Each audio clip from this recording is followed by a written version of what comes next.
First off, before I start this conversation, I just want to say Happy New Year.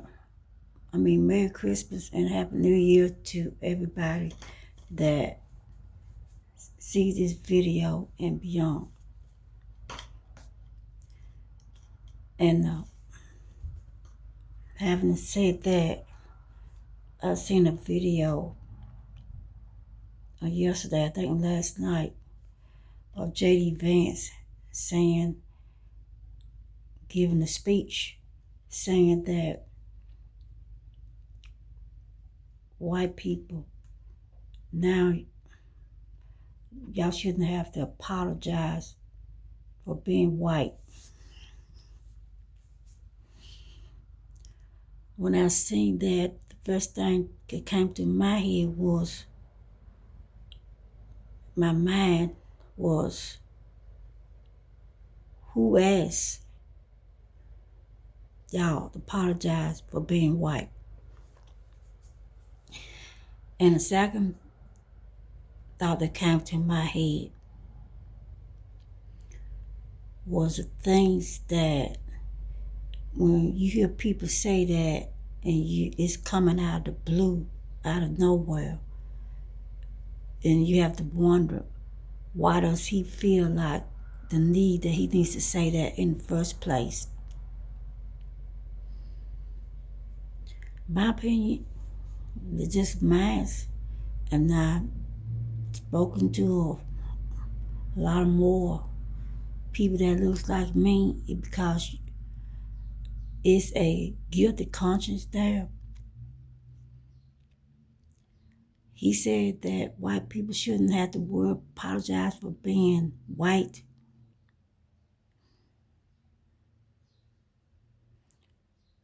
People of color shouldn't have to apologize for being black here in this country.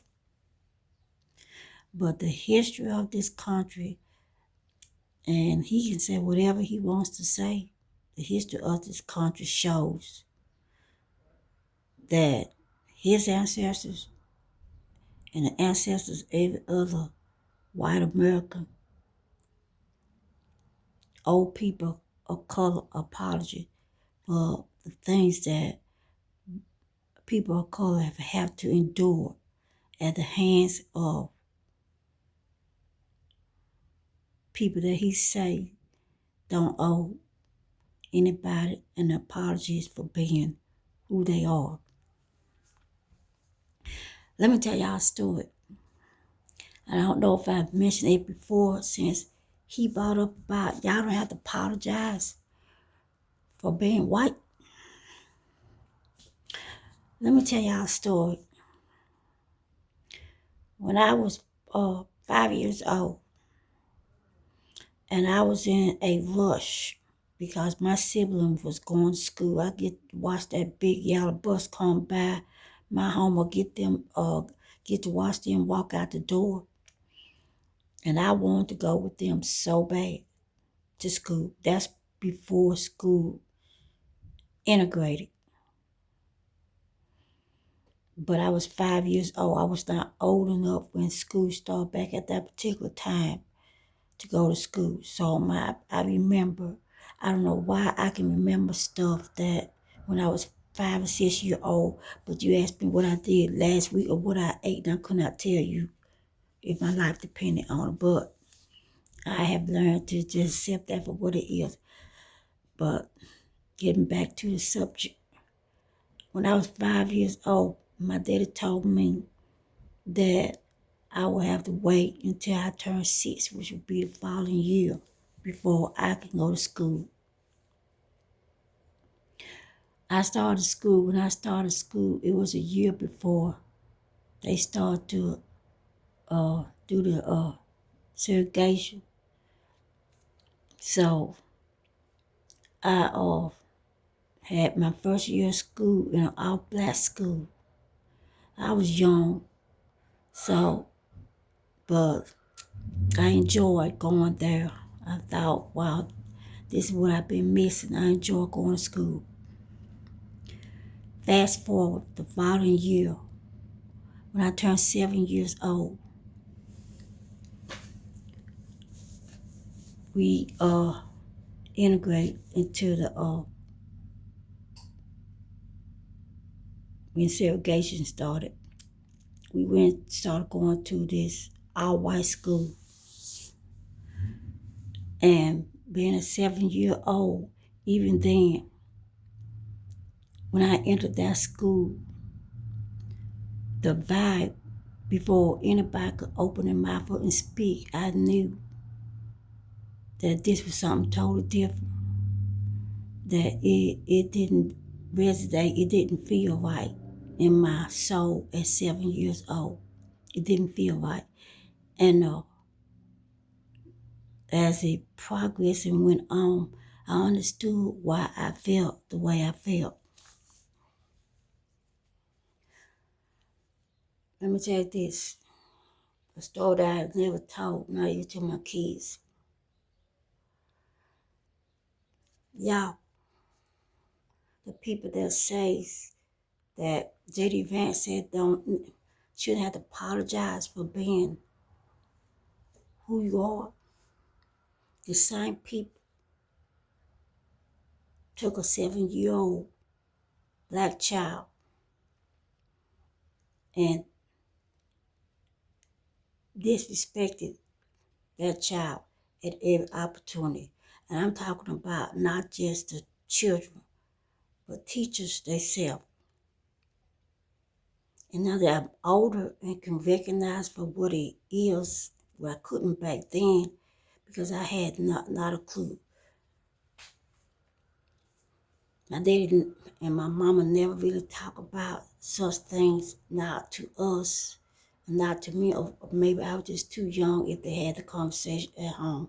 I was too young to comprehend and to understand what they was talking about, if they talked about it, if they didn't do it in front of me.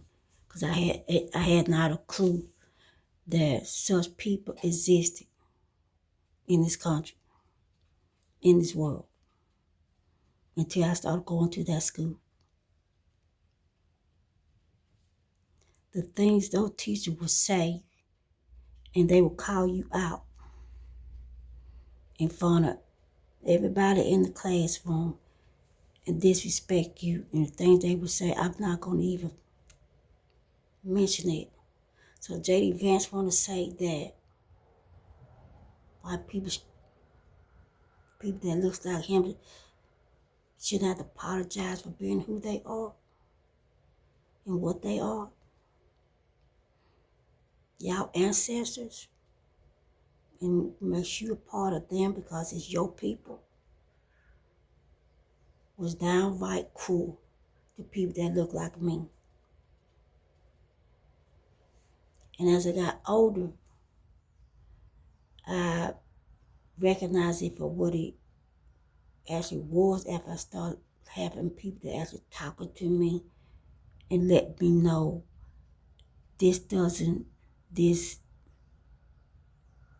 behavior doesn't represent all the people that J.D. Vance said shouldn't apologize. But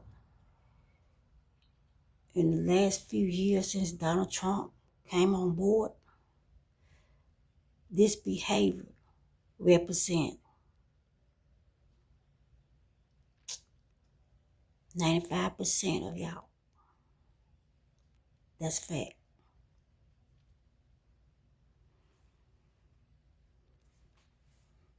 I don't remember anybody asking y'all to apologize for anything. But this country is never going to change. The people that sit back, that say, well, I'm not a racist. You sit back and you keep your mouth shut. You are tribling to that cause over there. You say you're not a racist, but you're doing absolutely nothing to fix the problem. Because see, at the end of the day, it doesn't matter what J.D. Vance says. American is the way American is because people that looks like him. And that's not to say that that's not other people of in any other race that are bad people. You gotta be a oppressor to be a racist. You cannot be oppressed and then call people that is oppressed racist. You have to be the oppressor. And I'm not here to try to make anybody feel sorry for me, because if God gave me, and I'm being honest and saying this on my mama's grave, and this time of year I get very emotional when it comes to my mama, because she passed away on December the 2018, 5 days before Christmas. So I take my mama, if I would have, seriously would never say nothing against her and on her resting place. But I say this with honesty. If God came to me and asked me, gave me a choice whether to be in this skin tone or to look like somebody like J.D. Vance, I can promise y'all on my mama's resting place, I'm gonna choose this every time, because I am proud of who I am. I am proud. You see, you get these fake images of Jesus, but you ask yourself, if you look around, how many times have y'all seen in your whole lifetime any man that look like J.D. Vance get stripped of his clothes, whipped, beaten to a plump by any other man that look like J.D. Vance? So I said it once, I have said it many times. The Bible state, no, we don't really know how Jesus really looked, but we know one thing: he didn't look like J.D. Vance, because there is no way. Hair wool, feet of bronze, eyes like fire. That doesn't describe anybody that look like J.D. Vance.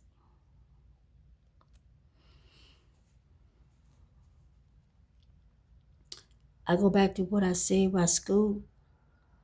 Coming up in school, I had one enjoyable year of being in school.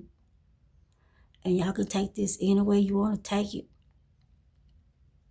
Your people, the people that look like J.D. Vance, destroy the rest of those years with your racist, prejudice,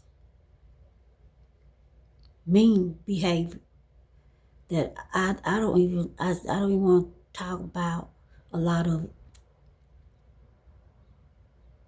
Some of the things that went on in that school, some of the people that were placed in places in that school that they should not have been in, it all started to make sense now. Because I'm telling you right now, in 2014, I went and joined an online college, and I studied hard, and I passed every exam that came up. I passed it while working a full-time job. School where you have racist people to oppress you and hold you back and make you feel like you just ain't worth being in that space that they was in. Y'all, your ancestors, your distant cousins, the people that might be gone now, some might be gone, some might be still living.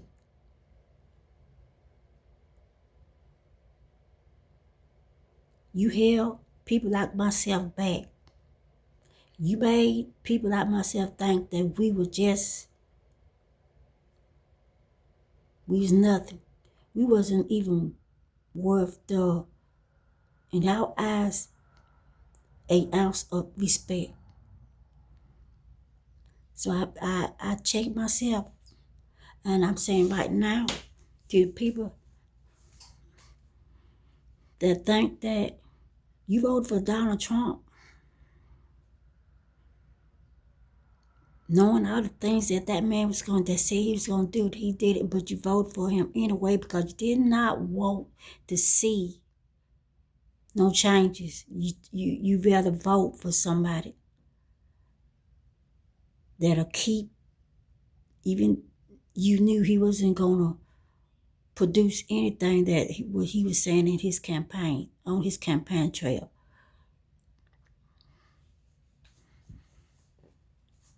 But you voted for him anyway because you rather have that than to have somebody in that office that was going to really be for all of the people and not just a chosen few. And then you find out now that you're not even among that chosen few because you're suffering just like everybody else under this administration. America is never going to change until people that look like J.D. Vance wake up and realize that the rich is for the rich. And if you're not rich, if you can't just go out and buy expensive cars and live that luxury life, then you're among people like myself. You're right there with us. You're equal with us. And it doesn't matter what tone of your skin. You are equal with us. Like I try to forget my years of school because I recognize now in my older years as I've been out for quite a few years that the racist that was there right in my face and could not comprehend at that time. But I know now, doing all the research and all the study and how people, black people that was building their own communities, and people came in and then destroyed those communities every time they rose. People came in and destroyed because they did not want to see black people rise. So they destroyed those communities. And now they sit around on the back of these videos about why black people are silent. Black people done had a wake-up call. And that wake-up call came strong on November the 5th, 2024. And they finally woke up and realized America is always going to be a racist country. And now, instead of focus on other people and try to fight, lose our lives for other people that once they get what they want, they turn your backs and whatever, we don't care about what happened to y'all. We got what we wanted at the expense of y'all blood. That time is up, is over, because I can promise you right now, and I know I got some black people on my page. See, I know you see the videos. Most time, majority of y'all, I got over 1,000 followers on my page. And most time, you see the video, but you don't comment. And that's cool too. That's cool. I really don't care about the comments. I'm just trying to get a point across and get when Facebook said what's on your mind, and I'm kind of answering that and telling Facebook what's exactly on my mind.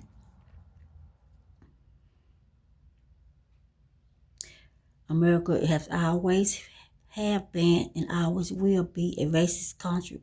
It doesn't matter who the future president is going to be.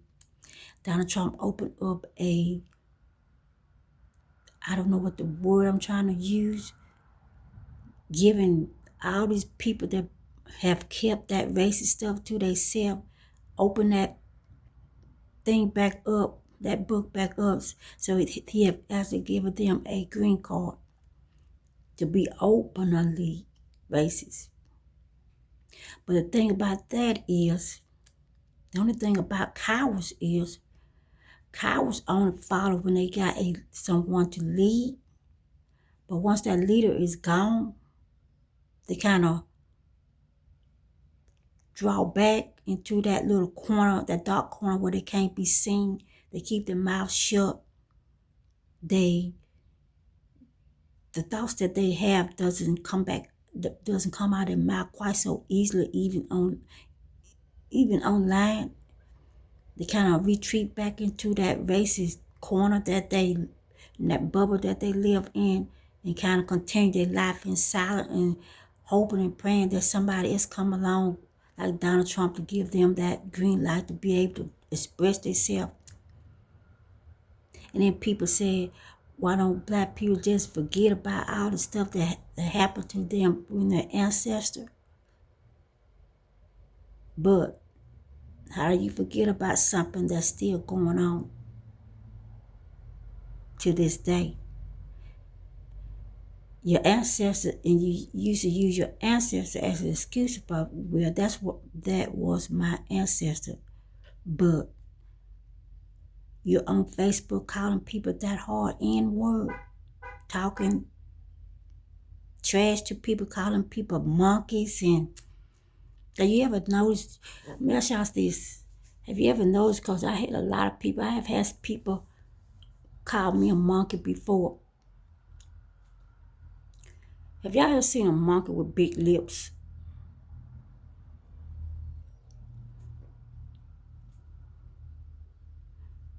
Monkeys usually have thin lips or no lips at all. Now, how many people we know? Can we even think of anybody? Forget that part. I go to church. I want to be close to God as I can be. So I try to pray about my behavior online. I try to do things that does not have anything to do with this country and things that's going on in this country. I try. But when I seen that video of him talking about white people, we don't have to apologize for being white anymore. Who are you apologizing to? Because as much as I have been on social media, I haven't seen one white person apologize to anybody that looks like me for any reason at all. So I'm just kind of babble where this coming from. America is sinking, and it's sinking slow. God gave America a taste of what was to come during the pandemic when he shut this whole country down. And y'all still didn't learn the lesson. There was a reason for that pandemic, and y'all still didn't learn it. He gave y'all a chance to stay at home, reflect on yourselves, watch stuff on TV. Y'all remember George Floyd, don't you? But y'all still don't have to apologize for anything, do you? Ain't nothing to apologize for. They call that guilt. Anyway, I'm in the midst of doing my Christmas dinner, and hope everybody have a very Merry Christmas, because what's coming, it ain't gonna be nothing merry about it. Y'all have a good evening.